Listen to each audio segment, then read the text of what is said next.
Yeah. This is Stacy McKibben with the Master Communicator podcast, where CEOs, senior leaders, and C-suite executives share their advice. It's 6 questions in 9 minutes because the best leaders know how to share their ideas concisely and quickly. Let's jump right in. Question number 1. In a few sentences, tell me who you are and what you do. Sure. My name is Trevor Blair. I'm the founder and CEO of Blair Search Partners. We are a retained executive search and recruiting firm based here in San Diego. We also provide individual career transition coaching as well. And our specialty is working with the nonprofit sector and public sector organizations. We have some corporate clients as well, but what we're really known for is deep experience in the nonprofit sector. I love that. How long have you guys been doing that? This firm launched in October of 2016. I've been doing executive search since 2011, and I've been in recruiting and workforce development pretty much my entire life. So it was an evolution to get to this point. That's so cool. Well, I appreciate having you today, and I'll be excited to hear some of your insights from all that wonderful years of knowledge and experience. I'm curious, what's the best thing about leading people from your perspective? I'm sure everyone says this, Stacy, but it really is fun to watch people step up, take on more and more responsibility, take on professional risks, and attempt things that they wouldn't have earlier in their careers, and watching them grow. It's sort of like your second family. You have your own kids, and then you have your work colleagues that you're building a firm and mentoring and investing in them and their future. And sometimes they go off and do great things, and sometimes they come back. And it's always great when they come back to the firm as well and want to rejoin the team. So helping them grow and leave the nest eventually. That's amazing. I know it's always nice to be a part of somebody's journey that way. And when you get to spend a lot of time in one industry, I'm sure you get a chance to kind of, see people grow throughout that time period. So that's very rewarding. I'm curious, I often hear from other leaders, business would be great if it weren't for that pesky people part. I'm curious, what are your thoughts about that? Yeah, and I'm a guy in the people business, right? Exactly. Yeah, I mean, people are messy, right? People are complex, people are unpredictable.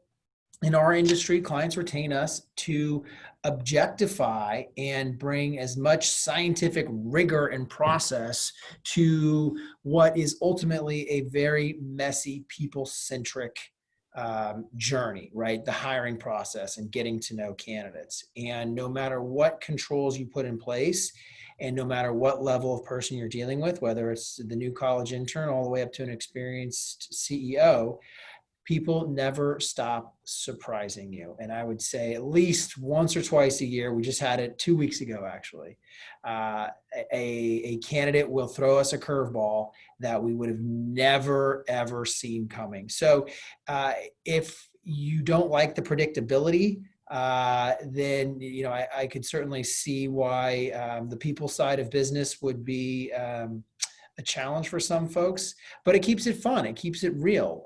And I'm one of those people that draws energy off of others. I cannot be locked away in an office by myself for very much time at all. So that's why I love the industry that I'm in. I love this business. No 2 days are alike. And I really thrive on the relationship building part and becoming a real strategic partner to our clients, where they're bringing you inside their organizations and confiding in you and sharing some really, really intense confidential information, because you are helping them through what is a major challenging time for them. And I just thrive off of that. I love that, to remind me that, the unpredictability is the one constant you can count on, right? And if you can help people navigate that process, then that's incredibly valuable. And the other thing I would add is that we are all in the people business. Even if you are a solo operator and you make some kind of a widget, you're still in the people business, right? Because you've got to have a market for that widget, and you've probably got downstream suppliers and vendors. And so I think that it's something that everyone has to accept, and you just have to get comfortable with what's my tolerance for the level of people intensity of my industry, and pick an industry and an occupation that suits you. So then that leads me to my next question, which is, if I had a group of leaders sitting here right now in front of you, what piece of advice about communication would you give to them? Be authentic, be real. Be real not just with your clients, but be real with yourself. We've all read about level 5 leaders and open, honest leadership and communication. But I really, really believe that if you don't know yourself and get comfortable with yourself, you can't expect to lead others in an effective way. And so, one of the things, and I think this may be one of the topics we're going to get to in a second, but the number one quality I look for in good leaders is self-awareness and emotional intelligence. And do they know themselves and how to put their best foot forward in each situation and bring out the best in other people as well? So I think, without a doubt, easily that would be the most important thing for me. I love that you use the word "and," right? Put your best foot forward and bring out the best in others. So it's that us and them together makes the rising tides raise all ships sort of idea, right? So what other successful business leaders like yourself, Trevor, should be on the show, right? Who else is out there, getting bloodied and beaten on the battlefield of life and business that we should pay attention to? Mm-hmm. San Diego's a startup town, right? We don't have a lot of Fortune 5 entities or even, multi-billion-dollar entities with headquarters here because A, it's really expensive to do here, and B, it's just not our kind of economy. And that's what I love about San Diego is that there's a lot of churn and creative destruction and dynamism in our economy. Companies are constantly being born, thriving, and dying and restarting again on a daily basis. And so that constant churn creates a ton of opportunity, not only for candidates in the job market, but also business opportunities as well. The players are constantly changing. And so all that movement keeps things exciting, but it also makes space for newcomers to San Diego and for folks who are moving up who are already based here. So I would recommend, and if I rack my brain, I can probably come up with some specific names and companies for you. But I think those who are in the thick of the fight in terms of building and scaling companies make for the most interesting leaders. You want to talk to people who are in the midst of change and challenge, not people who are in a pretty static, status quo, fully mature, built out industry and company.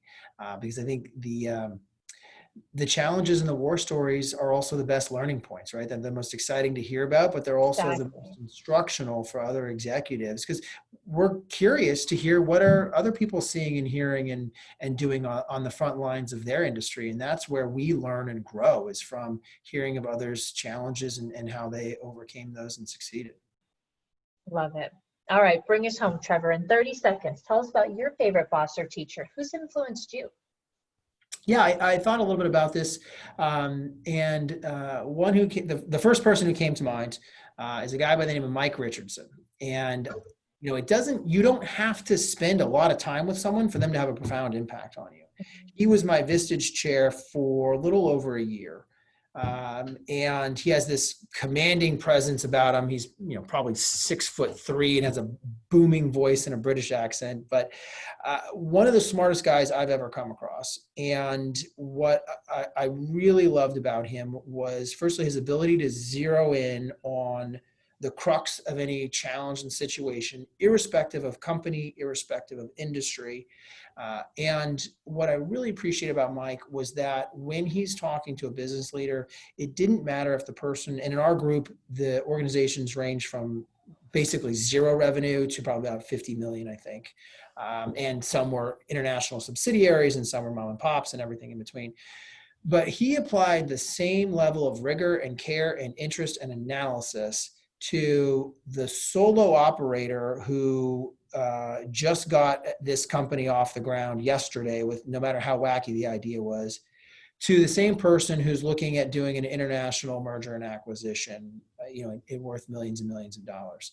And so the ability to engage on such radically different levels, but still with the same level of interest and authenticity, I think has made what made him such a successful Vistage chair. And had he not retired, I would have followed him anywhere. He handed over his San Diego groups. He kept one group for a while. He's actually based out of Temecula up in wine country, and would drive all the way down to San Diego to lead these Vistage groups. But I very seriously considered, and I live downtown, joining his Temecula group and making that drive all the way up there once a month, just to follow him. He's the kind of guy that you're going to learn something just by being in the same room with him, even if it's just for an hour. Mm-hmm. Wow, how blessed to have somebody like that in your life. And, thanks for kind of bringing our awareness to that. Again, that's why I asked this question, is to help people think about, where are the blessings in their life coming from, with the learnings that they're getting, and how can they pay those forward to other people. So, that's a big piece of the show itself. And so I appreciate you being on today and, sharing some of your ideas and your insights, and, proverbially paying it forward to others and listening out there. If somebody wanted to reach out and introduce themselves, how might they reach you? What would be the best way? BlairSearchPartners.com or LinkedIn. That's great. Well, I'll be sure to put that in the description. So if anybody would like to introduce themselves, they certainly can. And we'll look forward to having you on again soon on another series. Thank you so much. Well, this is Stacy McKibben with the Master Communicator podcast. For more ideas and insights, please do go check us out at www.concilioteam.com. And we look forward to seeing you again next time. Take care. Okay. Thanks, Stacey. Thank you.